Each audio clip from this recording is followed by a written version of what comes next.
ជំរាបសួរអ្នកទាំងអស់គ្នាសូមស្វាគមន៍មកកាន់ Dahua Technology Cambodia នេះដែរខ្ញុំចង់បង្ហាញអ្នកទាំងអស់គ្នាពីរបៀបនៃការ calculate story របស់យើងតាមរយៈ tool របស់ Dahua អញ្ចឹងដើម្បីចូលទៅប្រើប្រាស់ tool របស់យើងបានអ្នកទាំងអស់គ្នាគ្រាន់តែចូលទៅកាន់ dahuasecurity.com បន្តមកទៀតអ្នកទាំងអស់គ្នា select យក support ហើយយើងយកពាក្យថា tool អូខេអញ្ចឹងនៅក្នុង tool របស់យើងបែងចែកជា3ផ្នែកនៅក្នុងនោះដែរអញ្ចឹងផ្នែកទី1គឺពាក់ព័ន្ធជាមួយនឹង select product ឬក៏ calculate នៅក្នុងនោះអញ្ចឹងយើងប្រើប្រាស់ tool នេះសម្រាប់ធ្វើការ calculate ទៅលើ storage របស់យើងក៏ដូចជា product ផ្សេងៗនៅក្នុងនោះទី2គឺពាក់ព័ន្ធជាមួយ design project និង selection accessories អញ្ចឹងសម្រាប់ការ design project នេះគឺយើង focus ទៅលើការ design ប្លង់យើងចាក់ស្ដែងតែម្ដងអញ្ចឹងយើងចូលទៅធ្វើការ design នៅលើកាមេរ៉ារបស់យើងនៅលើប្លង់តើកាមេរ៉ារបស់យើងអាចមើលបានកម្រិតណាទំហំប៉ុណ្ណាប្រវែងប៉ុណ្ណាក៏ដូចជា network មួយចំនួនដែរនៅក្នុងដូចជា access point របស់យើងតើ access point របស់យើងអាច cover បានកម្រិតណាទៅលើ area កម្រិតណាអូខេហើយទី3ពាក់ព័ន្ធជាមួយនឹង manage និង configuration product អញ្ចឹងអ្នកទាំងអស់គ្នាអាចចូលទៅធ្វើការ download ដោយ free ពាក់ព័ន្ធជាមួយនឹង Smart PS Slide ក៏ដូចជា IP config tool សម្រាប់ធ្វើការ config ក៏ដូចជា manage ទៅលើ software របស់យើងក្នុងអូខេអញ្ចឹងកុំឲ្យខាតពេលយូរយើងចូលមកកាន់ product selection ហើយនៅក្នុង product selection នេះដែរក៏យើងមានច្រើននៅក្នុងដែរអញ្ចឹងអ្នកទាំងអស់គ្នាធ្វើការ select យកពី storage selector នៅក្នុង storage selector ក៏យើងមានច្រើនជាច្រើននៅក្នុងនោះដែរអញ្ចឹងយើងមានដូចជា turnstile selector យើងមាន video outcome selector ជាមួយនឹង storage selector អញ្ចឹងយើង select យកពាក្យថា storage selectorចឹងនៅក្នុង storage selector យើងបែងចែកជា3ដែរទី1យើងមានការធ្វើការ calculate storage ទៅលើ NVR ជា general product របស់យើងប្រើប្រាស់ជា NVR ហើយយើងមានជា EVS គឺពាក់ព័ន្ធជាមួយនឹង project មួយចំនួនដែលក៏ប្រើប្រាស់សម្រាប់ធ្វើការ record view ហើយធ្វើការជា storage ធំហើយយើង connect ជាមួយនឹង server យើងអាចប្រើប្រាស់ EVS បានហើយ IVS សម្រាប់ project ដែលគាត់ត្រូវការជា intelligent camera ច្រើនអញ្ចឹង IVS ហ្នឹងគឺពាក់ព័ន្ធជាមួយនឹងការប្រើប្រាស់ project ដែលគាត់មាន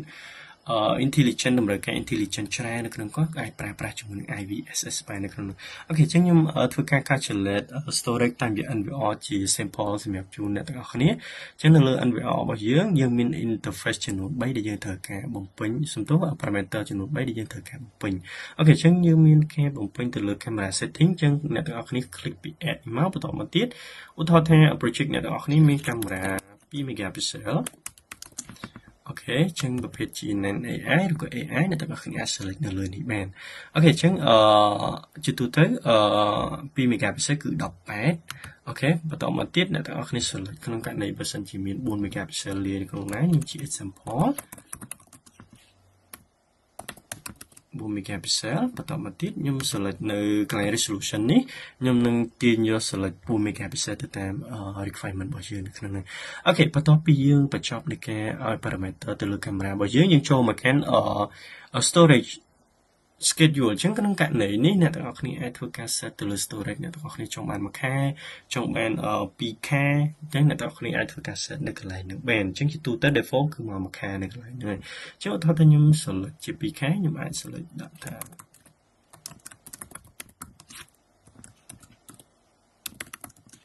អូខេខ្ញុំត្រូវការ2ខែអញ្ចឹងខ្ញុំដូរកន្លែងនេះទៅជា60ថ្ងៃ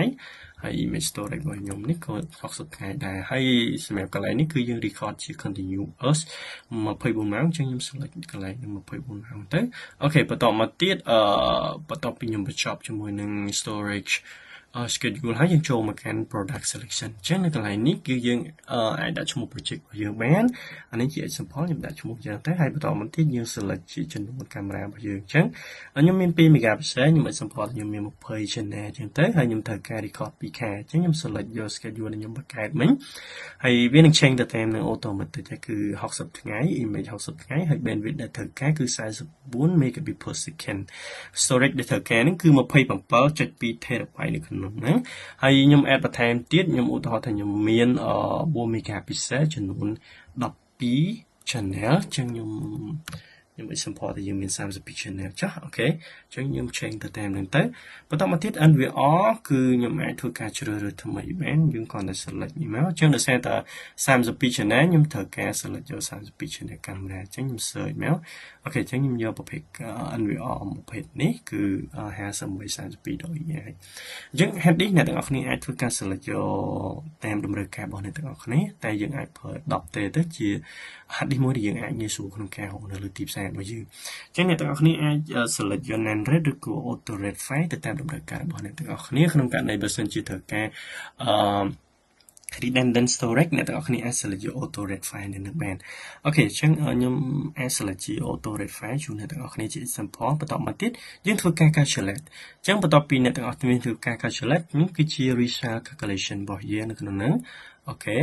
ចឹងត្រូវការ NVR ចំនួន1ហើយជាមួយនឹង hard disk របស់យើងចំនួន8នៅក្នុងការ calculate ដែលយើងត្រូវការជា red file នៅក្នុងនោះដែរអូខេអ្នកទាំងអស់គ្នាក៏អាចធ្វើការ generate ជា device list សម្រាប់ជា reference ទៅកាន់អតិថិជនរបស់យើងបានដូចគ្នាដែរអ្នកទាំងអស់គ្នា select generate មកបន្ទាប់មកអស់ខាងក្រោមមកយើងអាច export ជា Excel ឬមក export ជា PDF បានអញ្ចឹងយើងអាច export ជា Excel ទៅអូខេអញ្ចឹងរងចាំវាដល់ពេញអញ្ចឹងអ្នកទាំងអស់គ្នានៅទទួលបាន file បន្ទាប់ពីការ calculate នៅក្នុងហ្នឹងអញ្ចឹងនេះជា file របស់ខ្ញុំហើយអ្នកទាំងអស់គ្នាធ្វើការបើក file មក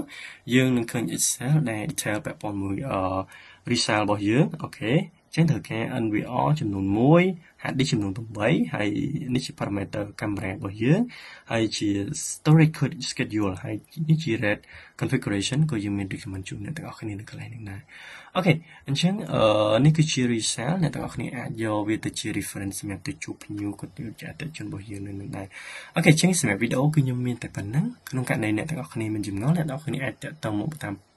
មកពួកយើងបានតាមរយៈតាំងហោះ Technology Cambodia អរគុណជំរាបលា